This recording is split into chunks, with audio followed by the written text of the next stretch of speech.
Well, I just want to, try to make the point that, there are not two versions of the facts. There are only facts. Right. And to the extent we can, I think we should try to police that, in our journalistic function. Fact checkers are fake, and in this video we'll show you the proof that fact checkers are just as biased as the fake mainstream media by demonstrating some of the tactics that fact checkers use to deceive their readers and protect Democrats. The first tactic they use is to plead ignorance and say, we can't know if something is true or false, but not so coincidentally, they like to use this tactic only when it's favorable to Democrats. For example, Snopes ran a fact check that actually argued that Omar Mateen, the terrorist who shot up the Orlando nightclub, wasn't a Democrat despite being registered a Democrat. Snopes gave the claim that Mateen was a Democrat a mixture rating because we just can't know. Despite being registered as a Democrat, his political affiliation at the time of the shooting was unknown. They actually wrote, among the claims that spread in the immediate aftermath of the mass shooting event was the rumor that Mateen was a registered Democrat, with subsequent versions of that rumor surmising that he was probably a Bernie supporter and hated Trump. Mateen registered Democrat in 2006, so it's not a rumor. However, Snopes writes, being a member of any particular political party involves expressing an ongoing allegiance to that party and its principles. There's no evidence that Mateen materially supported any particular political party, nor do we know how he voted or whether he voted at all. Sure, he registered Democrat, but voter registration is an imperfect indicator that governs nothing more than which party's primary a citizen is eligible to vote. People also register under particular party affiliations for a variety of reasons. A new voter hurriedly completing a registration form may have just chosen a random political affiliation when he initially registered to get the process over with. So that's like saying it's impossible to know whether or not Mateen was a male because he could have transitioned to female during the 10 years between the shooting and registering as male on his driver's license. They don't have any evidence to suggest that he's different than before, especially when his father even attended a Hillary Clinton rally after the shooting, but they conveniently make the claim of uncertainty or ignorance for the purposes of trying to make him not seem like a Democrat. Or, when Beto says he wants to take your guns, PolitiFact rates it as false, only for Beto to admit it later. Hell yes, we're going to take your AR-15, your AK-47.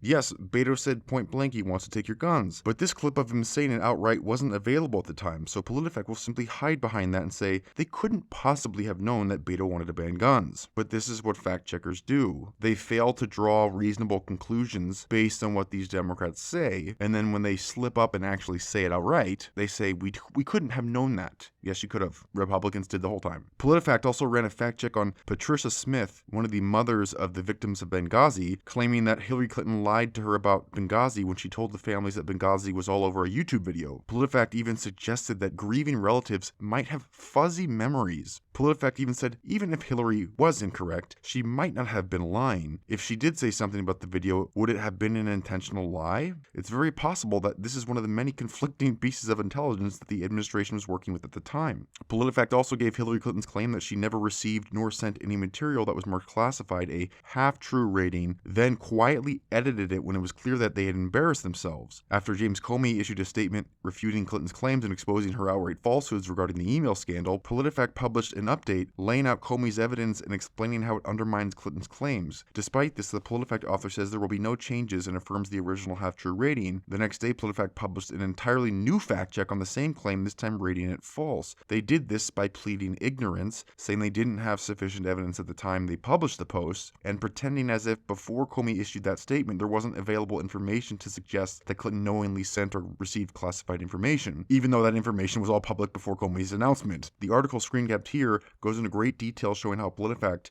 not only had plenty of information to make an honest fact check on this case, they went even further by editing the original post without issuing an update that they had made changes, which is a grossly deceitful tactic contrary to all journalistic standards. Another tactic that fact checkers use to mislead people is simply by strawmanning them. They start an article with a specific statement and then debunk something that was not actually ever said. This sleight of hand enables them to rate true things as false when said by Republicans and false things as true if said by Democrats. Snopes Snopes also rated a fact check mostly false about a New Jersey town forbidding residents from criticizing Islam. At a public hearing, the New Jersey town was holding a public hearing about the building of a local mosque, while many residents pushed back and were against building the mosque, mostly because of the abundance of mosques who had been caught coordinating, funding terrorist activities, or pushing radical jihadist literature to its followers, so it makes sense why people don't want it in their town. At the public hearing, the city established a rule that no commentary regarding Islam or Muslims will be permitted. So when it became known that a hearing about a mosque banned all speech regarding Islam or Muslims, you can't exactly state your objections against building a mosque in your town, because pointing out what other mosques have been caught doing isn't allowed because you can't talk about Islam or Muslims. But since they had that rule, you'd think it'd be pretty straightforward on whether the claim that the New Jersey town government bans speech critical of Islam at a public hearing, wouldn't it? Nope, not according to the fact checkers. Snopes ruled that claim mostly false. So how'd they do that? Snopes writes a lawsuit on behalf of two residents who live near the proposed mosque site, claiming that the limitation on discussion of Islam and Muslims during the planning meeting is a violation of their rights. But Snopes says these claims are crafted to lead readers to believe that all city residents are prohibited from any criticism of Islam or its followers. This is untrue. Snopes continues, there is no overarching law forbidding citizens from criticizing Islam or its followers outside of that one extremely limited setting. But did you see the giant straw man Snopes set up to rule it false? Snopes is actually ruling that the claims about the New Jersey town mosque story somehow led readers to believe that the New Jersey town had imposed Sharia blasphemy laws outright and issued some sort of blanket ban on criticism of Islam. No one said that. The actual court documents of the lawsuit say outright that they forbid speech at a public hearing. Nowhere in the lawsuit is there a claim made that the city forbids speech against Muslims or Islams as a whole. No one said that at all. But that's the claim Snopes fact checks, for no other reason than they can rule the claim mostly false, even though the statement is 100% true. Because they did ban speech for one specific religion at a public hearing, clearly unconstitutional, showing a favorable protection for Muslims and Islam over everyone else. On Thursday, left-wing fact-checker PolitiFact, a site known more for its biases than its quality fact-checking,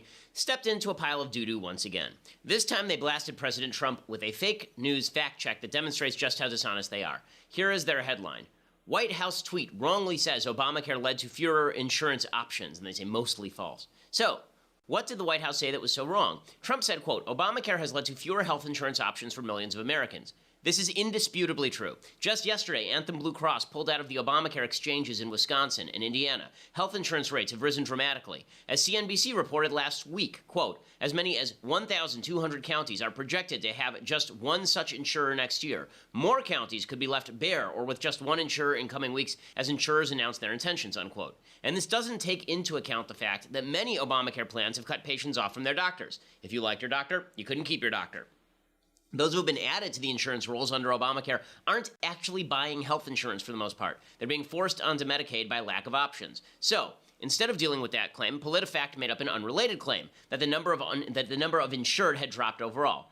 Nobody said that, though. If you count Medicaid coverage, which doesn't actually improve health outcomes, the numbers are up. But that's not what Trump claimed. Here's PolitiFact admitting the truth all the way at the bottom of their little fact check. Quote, the sole thread of truth is that with the insurance exchanges set up by the law, the number of carriers has dwindled. Oh, you mean the only claim here that Trump made was true? And then you made up a series of alternative claims to knock down?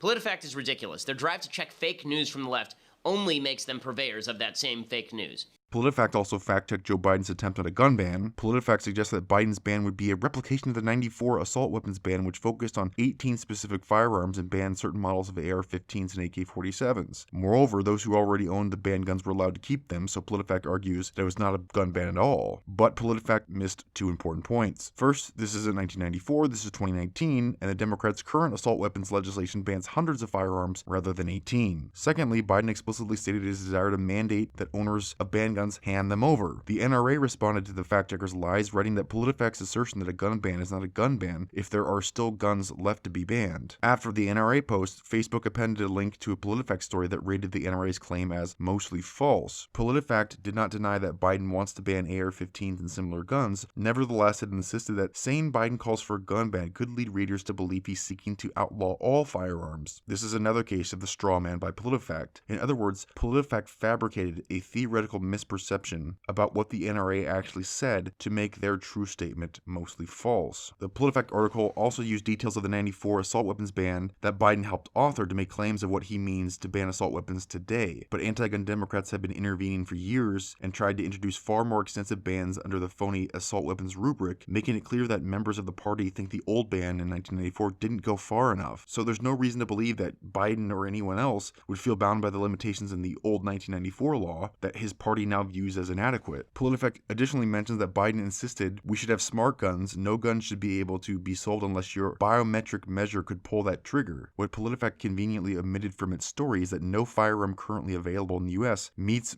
Biden's biometric activation test. Another tactic fact checkers do is selectively choose one aspect of what's being said instead of the overall point and focus on that to rule it false. For example, PolitiFact ruled a claim mostly false when a photo was posted on Facebook with Joe Biden and Hillary Clinton's mentor, Robert Byrd. My friend and mentor, Robert C. Byrd.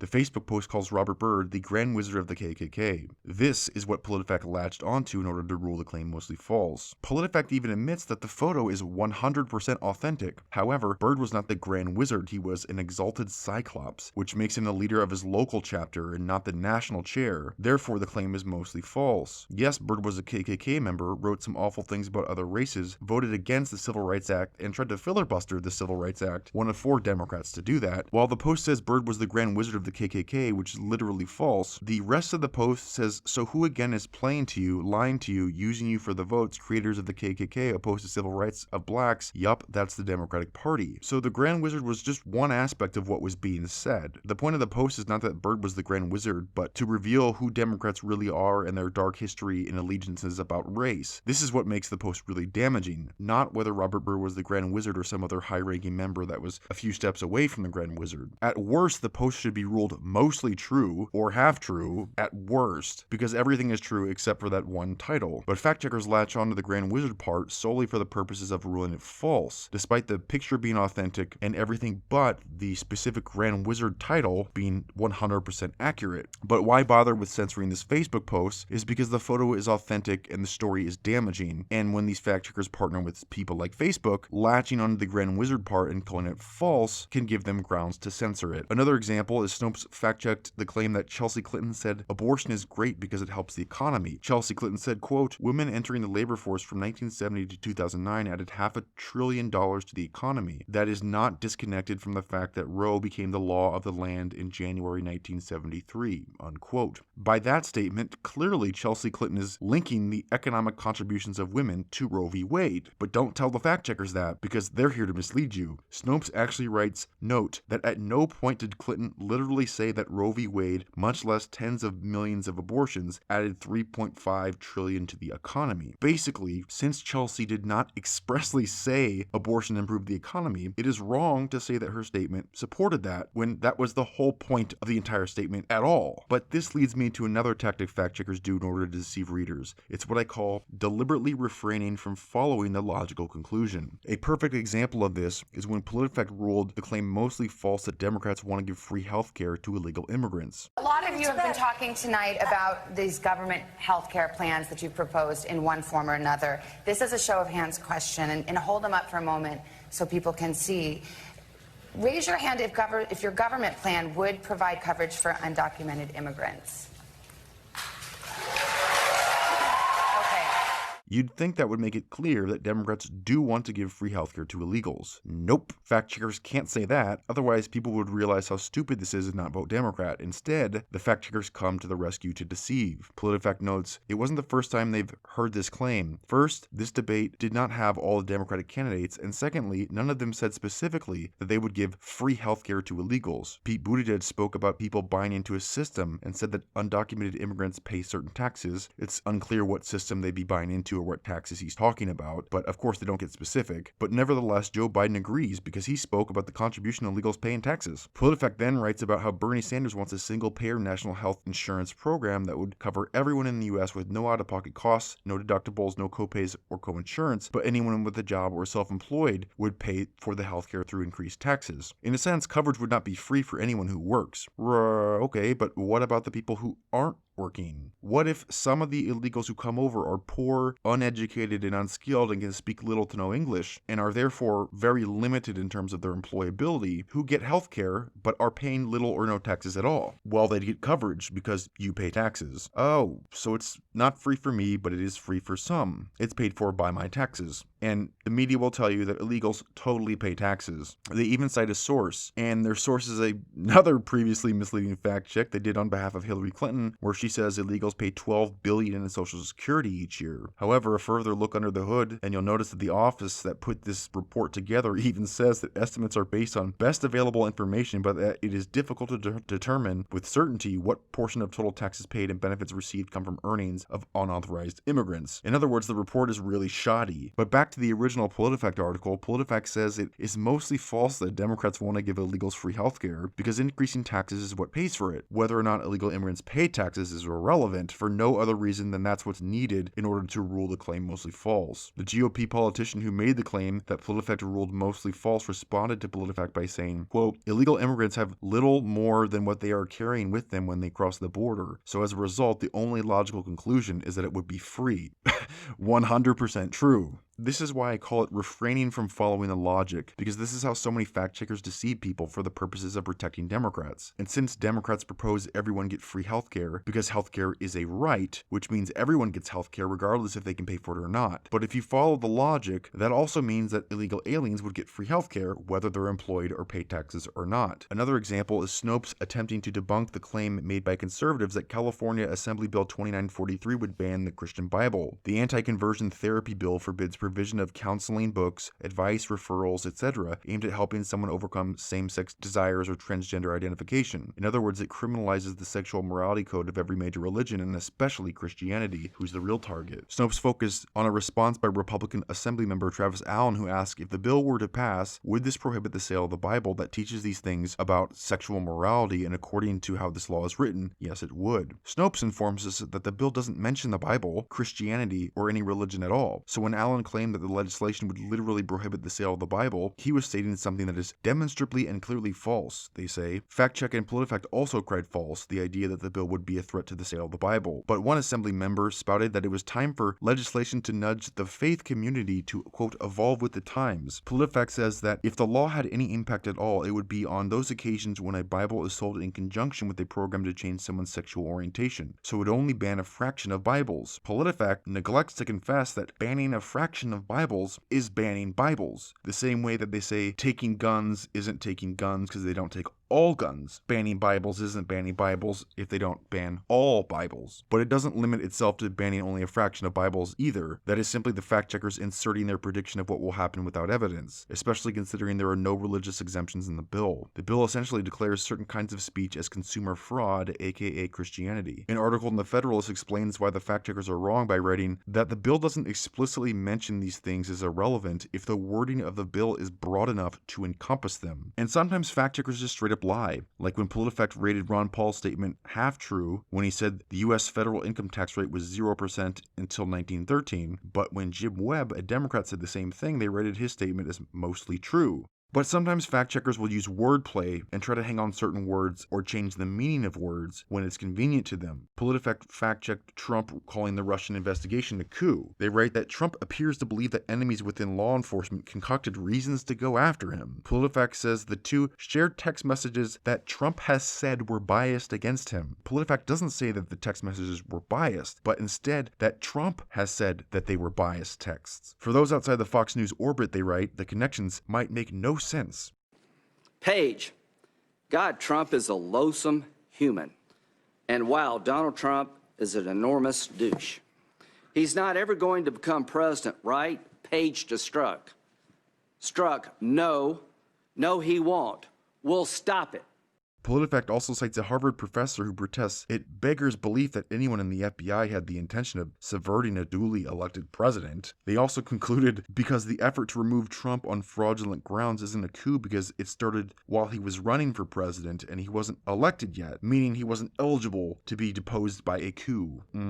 interesting, but as repeatedly as fact checkers twist and latch onto certain words when advantageous to Democrats. But for some reason, words aren't so important when it becomes the Democrats saying things. Like when Elizabeth Warren claimed that Michael Brown was murdered, PolitiFact conveniently declined to give the claim any final ruling at all. PolitiFact writes, there is no question that Wilson killed Michael Brown, and there's strong evidence that it was not accidental. Right, it wasn't accidental. Michael Brown tried to grab the officer's gun and charge at him, and the officer defended himself. Nobody's saying that it was an accident. We're saying it's self-defense. But PolitiFact writes, in discussing the case with legal experts, however, we found broad consensus that murder was the wrong word to use. Other Democratic senators with law degrees more accurately refer to it as a killing. That said, experts who have studied police-related deaths and race relations said that focusing too much on the linguistics in controversial cases comes with its own set of problems. They also cite extensive racial bias in the Ferguson Police Department, which is, again, another irrelevant strawman to the case, and they also say that there is clear instances of unjustifiable police killings of black men that amount to murder, which is, again, irrelevant to the case. But PolitiFact writes, some legal experts